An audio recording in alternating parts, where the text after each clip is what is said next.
Hey everybody, welcome back to CAF's Heroes of Sport. My name is Bob Abbott, co-founder of the Challenged Athletes Foundation. Every week we get to chat with some of the world's greatest challenged athletes. And this week I get to chat with one of my favorite people on the planet. He doesn't need a last name. He's like Madonna or like Pele. He's just Gurujan. That's the way we know him. For years, I didn't even know he had a last name. Gurujan, how the heck you doing? I'm doing fantastic, Bob. You know, it's good to see you and putting a smile on my face. I saw you do the polar bear plunge to kick off the new year. And this has been a little different year for you because I know you have struggled with this leg forever and ever and ever. So first of all, take me back. How did you originally hurt your leg? Well, I was trying to do that crazy thing called qualifying for Ironman Kona. Oh my God, we do crazy stuff trying to do that. And in order to make myself a better runner, I was doing with a group of 4 other people a running race from the town of Lone Pine to the top of Mount Whitney and back down again. And 48 miles, 24 up, 24 down. And had run up to the top. It was a beautiful day. It was on August 1st, I think, 1996. Beautiful sunny day. We had everything, each one of us had everything we needed for independent running. And made it to the top. Hadn't seen anybody for a few hours and was running back down and going like the wind. And at 12,000 feet on those switchbacks, I missed a turn and went over the edge and fell, about 8 feet down, landed on both feet flat and drove my leg through my ankle bone. Oh my God. And first of all, you're in the middle of nowhere. How the hell did you get down? It was, I didn't see anybody. There was nobody around and there's no cell phone connection. So I knew the object was to keep moving, so I crawled 2 miles to the tree line and broke off some branches and made some crutches and then crutched it down to the ranger station at the portal. And they obviously took you into the medical. What came out of that? Well, you know, I tell you, it's like, we were young then, Bob. We were young. And so I got a ride down to Lone Pine and got in my car and drove home. And wait, you didn't even go to the hospital? No, I didn't go to the hospital. You know, I drove home and figured, it's like, I know the doctors down here. I race against half of them. That's right. So you wanted to be on your home turf. Exactly. And what did they say? They said, yeah, that looks pretty bad. We'll submit it to the insurance company and see what we can do. And the insurance company rejected having an MRI. And I think that was Health Net. And so I just said, oh, the heck with it, and continued functioning as best I could. And finally, after 6 months, I couldn't walk anymore. And so I went back in, they did an MRI, and then they started doing surgeries and I went through probably 9 or 10 surgeries on my left ankle. And there's a term for it. It's called salvaging the limb. Yes, it is. And we've seen a lot of that. And it's hard because that's pretty permanent when you say, okay, I'm going to remove it rather than, well, maybe this will help. Or what were some of the different things you were doing to try to keep it? Well, one of the big ones was a thing that Dr. Bugbee did, and that was cut off the end of my leg and the top of my ankle, and took those similar parts from a matching cadaver in the next room and screwed them up into my leg and into my ankle. And that was one try. Obviously, that didn't work that well. Well, it worked for about 1.5 years and allowed me to do, you did the Carlsbad Triathlon with me in 2014, which was my 300th try. Yes. And I was running on that cadaver's parts at that time.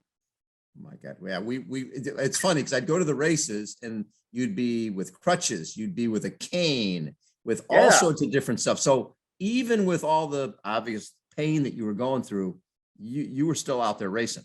absolutely. Yeah, got to How do it. hard was that?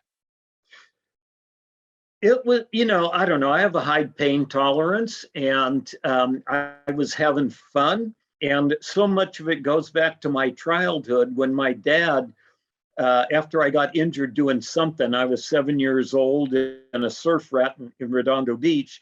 And he said, "Son, if you're not bleeding, you're not having fun." And I took that to heart. Uh, and when did you get to the point where you realized, okay, I think it's time. I think it's time to go for the amputation. Yeah, that was after my 9th surgery on it. And that was in October of 2019. And I own this farm in Hawaii, and I was out there and doing work with chainsaw work, cutting stuff in the jungle. And with a running chainsaw that day, I fell 10 times, and which is a bad thing. And I shut it down and went to the airport and got a flight back here and went to my doctor and said, "Cut it off. Done." Well, and you'd been so involved. You were president of the Tri Club of San Diego. Obviously, CAF has been very connected to Tri Club of San Diego from the very beginning, from the very beginning of CAF in 93, 94. So you knew Rudy, you knew a lot of people who were amputees. Did that help you make that decision? Oh my God. Absolutely, 100%. There was no question about it that, especially at the CAF event in the fall, you met so many inspiring people. But I'll tell you, interesting, one of the most inspiring to me was a guy I met in the parking lot at Home Depot. And this was before my amputation. I get out of my car and I look, and he's an amputee and he's got a prosthetic leg. And I go, "Well, I got to talk to this guy." And I went over to him, and I says, "Hey, I wanted to talk to you about your leg." And he looks at me and says, "You know what?" He says, "You see the smile on my face?" He says, "You aren't smiling, you're in pain." And he says, "I will tell you, the best thing you can do is to get it over with and get the job done and get moving on a different path." And so at that point, I said, "Okay, well, I'll talk to my doctor about it." I says, "Well, what about your leg?" I says, "That's so cool looking." And I says, "Who did that?" And he says, "There's this guy named Peter Harsh." And He was the best. "He is the best." And I said, "Okay, I've been schooled right here in Home Depot parking lot." And when you met Peter and started talking to now, did you meet Peter before you had it amputated? No, this was afterwards. Okay. Totally afterwards. Yeah. And what was your first impression when you met Peter? well, we immediately connected and all of a sudden started talking, and going into his place is such an adventure. It's a club, it's a group of people who you go in there and they welcome you and joke with you. And, I walk in the door the first time and there's a couple guys in there and they look at me, and, I'm on crutches. I haven't gotten a leg yet or anything. I'm on crutches. Guy looks at me and he says, "Oh, below the knee amputee, huh? We call that a paper cut." Because they're missing multiple limbs. Yeah, exactly. And so I just go, these are some fun guys. They know how to put a smile on the face and, embrace everything they've got. So I remember Peter calling me and saying, "Hey, I'm fitting Gurujan with a test socket right now, and he's going to be walking here, or going to go on the treadmill or something, either that or on the bike." Really, Yeah. so actually, I don't know if I told you, I actually got a ticket driving over from. I was at the beach. I was like, "Oh crap!" I ran a stop sign because I was so anxious to come over to see you run for the first time or walk for the first time. Uh-huh. What did it feel like when you got your first leg to walk around on? Well, that was very scary, to be very honest with you. You know, it's like you you don't know what to expect. It's a brand new thing, Right. um, and you're expecting a lot of pain, but there wasn't much pain. You know, it.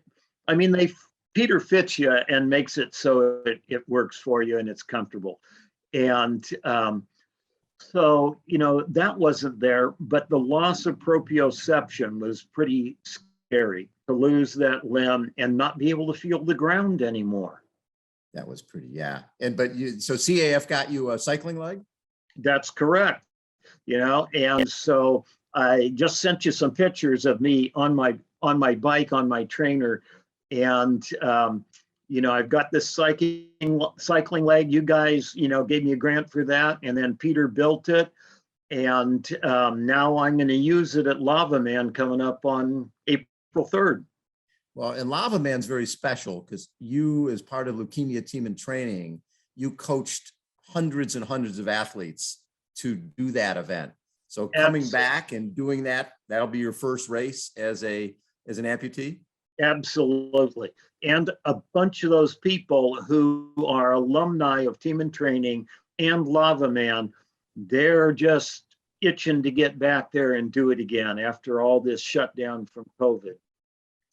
One of my favorite images was from the OSER Amputee Running Clinic this year in San Diego, seeing 75-year-old Gurujan out there with 4, 5, and 6-year-olds, all you guys, and basically in the same class. It's almost like you're sitting at that little desk in preschool, you know, learning how to run with the prosthetic, learning how to skip with. How fun was that for you? It was incredible. You know, there's no question about it. I learned so much from, you know, the instructors in the run clinic, and then the inspiration of all those people. And, you know, we were doing this relay in there, and, you know, after the classes and going back and forth in that relay, and you may be going up against a 6-year-old. And I'll tell you, the people who were the most inspiring to me were the 3 or 4 people right in front of me, and they were teenagers. Yep. And for a teenager, you know, image is so important to them, and how they get along with their peers, and these kids were just beautiful. They were beautiful. Yes, yeah, indeed. To me, I think one of the things that happens is kids come from all over the country, and they've never, a lot of them have never seen another amputee, right? They come from a little town, they've never seen another amputee. They come there and there's legs all over the place, and they're in this running clinic with all these other people who look like them. I think it helps them feel comfortable in their own skin. Yeah. The other thing that was absolutely wonderful about that whole Saturday, you know, we spent there, was the folks from San Diego State who came there to assist. Yes. And physical therapy school, I think it was there. And oh my God, I had these 2 ladies who, students there, and they were so helpful, and just, we had a fun time. So Gurujan is somebody who has spent a ton of time as an endurance athlete. You've accomplished so much over the years, done over 300 races. How has this changed you?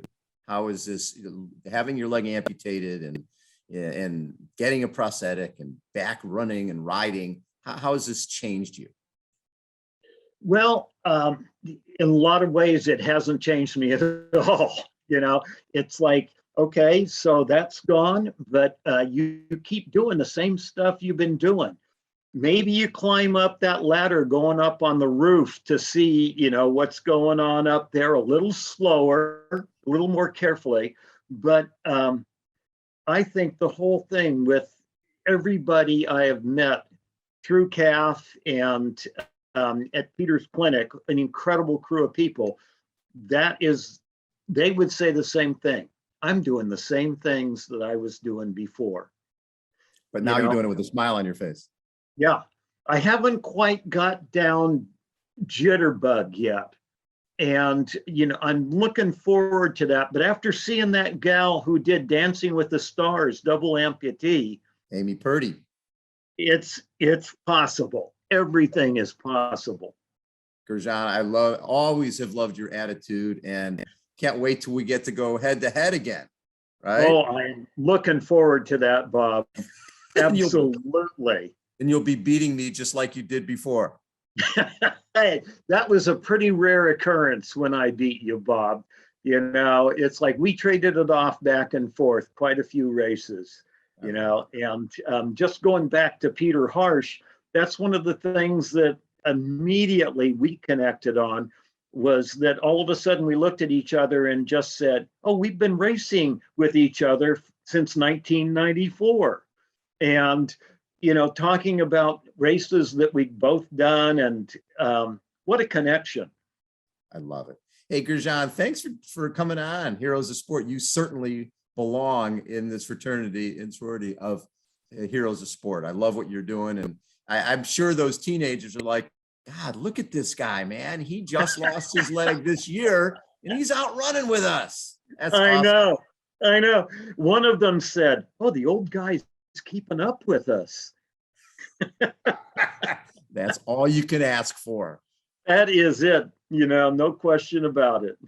Gurujan has been our guest again. We're not using last names. It's just Gurujan. When you see him at the races, just the G-man. Thanks so much, Gurujan, for joining us on Heroes of Sport. Always an honor to get to chat with you.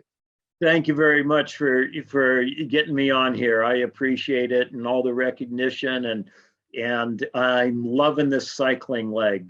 Just to get back up on the bike, is feel that wind blowing through my hair. Oh, wait a minute, I don't have any hair. Gurujan has been our guest, everybody. Heroes of Sport. Thanks so much for tuning in. We will catch you next time. See ya. See you, Bob.